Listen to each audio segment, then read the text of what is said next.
Yo, it's your homeboy Kiyosaki in the building. Welcome to episode 68 of my One Piece discussion series. In this episode, I talk about One Piece, chapter 756, and this is my chapter review for that chapter. So, as usual, I'm going to do a chapter review and then a chapter discussion afterwards. So, my review. This was a kind of above average chapter. Like overall, it was average, but the cliffhanger is a really powerful one, and for that reason, I'd say that takes the chapter, just above average, because it wasn't a bad chapter. It was just full of setup. It was a setup chapter. There's no denying that. Yeah, but what's in store for us is some pretty crazy shit. Um, and I'll get into that in chapter discussion. But yeah, that's pretty much the end of my chapter review. Not a bad chapter, and it gets a little bit extra because of that really nice cliffhanger at the end. So let's start with the chapter discussion. So right now you might see the infographic. I should put it up. I don't think I'm that lazy today, but basically Robin and Co have had some progression in terms of movement. They're no longer just chilling in the air. Um, Rebecca is one level above them.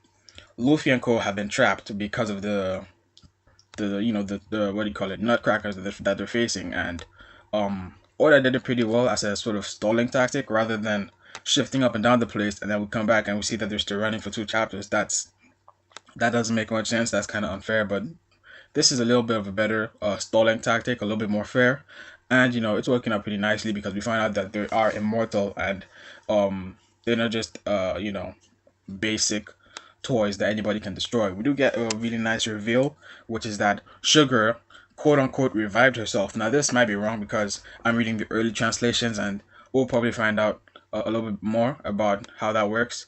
Or maybe it has to do with Sugar's ability to like sort of stay young. Maybe she has some sort of healing factor. I'm not quite sure yet. I'll confirm that when better translation comes out later on.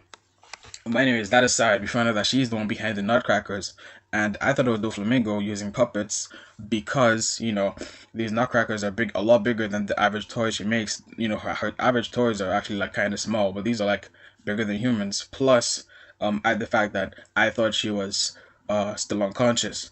But anyways, we get confirmation that this is in fact Sugar.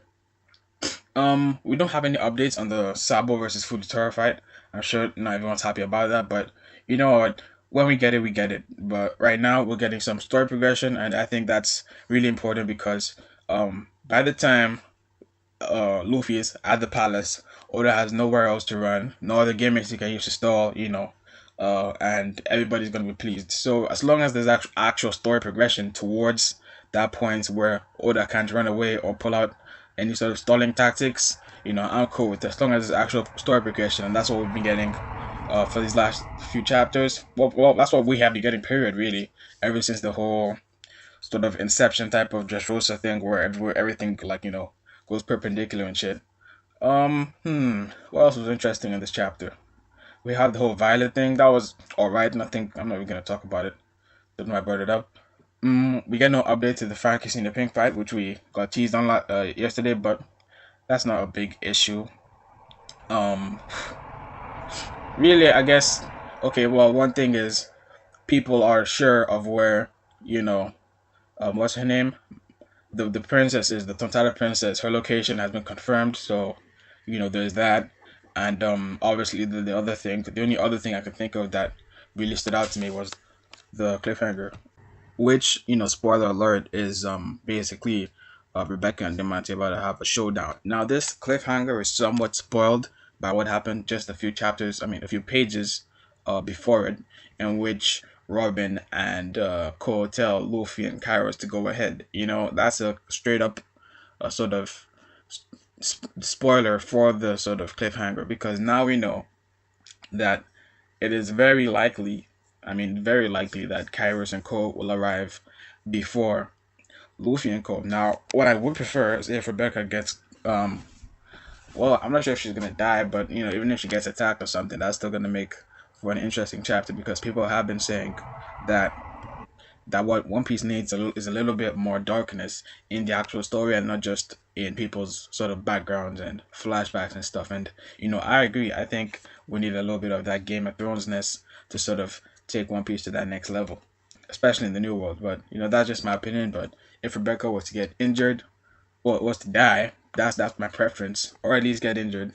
I think that's gonna be well. Now, I don't have anything against Rebecca, but if she died, I wouldn't care too much. I mean, it's not like she's gonna be a straw hat or anything, and it would definitely make the story a bit more intense. But yeah, like I said, the fact that it has been stated that Luffy and Co are already on their way to the next level, that sort of spoils things. I mean, more than likely they're gonna stop Diamante before he can do anything drastic. In fact, Rebecca might not even fight Diamante, and they might just sort of straight up interfere. But anyways, we'll have to see next week. Hopefully Oda does this really well. Otherwise, my predictions for next week are more setup, and then we'll have the Diamante versus Kairos fight set up, and Law and Luffy will sort of progress to the next stage or the next opponent. And yeah, that's pretty much it for this chapter review. Thank you guys for staying to the end. Really appreciate it. Like, comment, subscribe, all that good stuff. And as always, thank you guys for watching.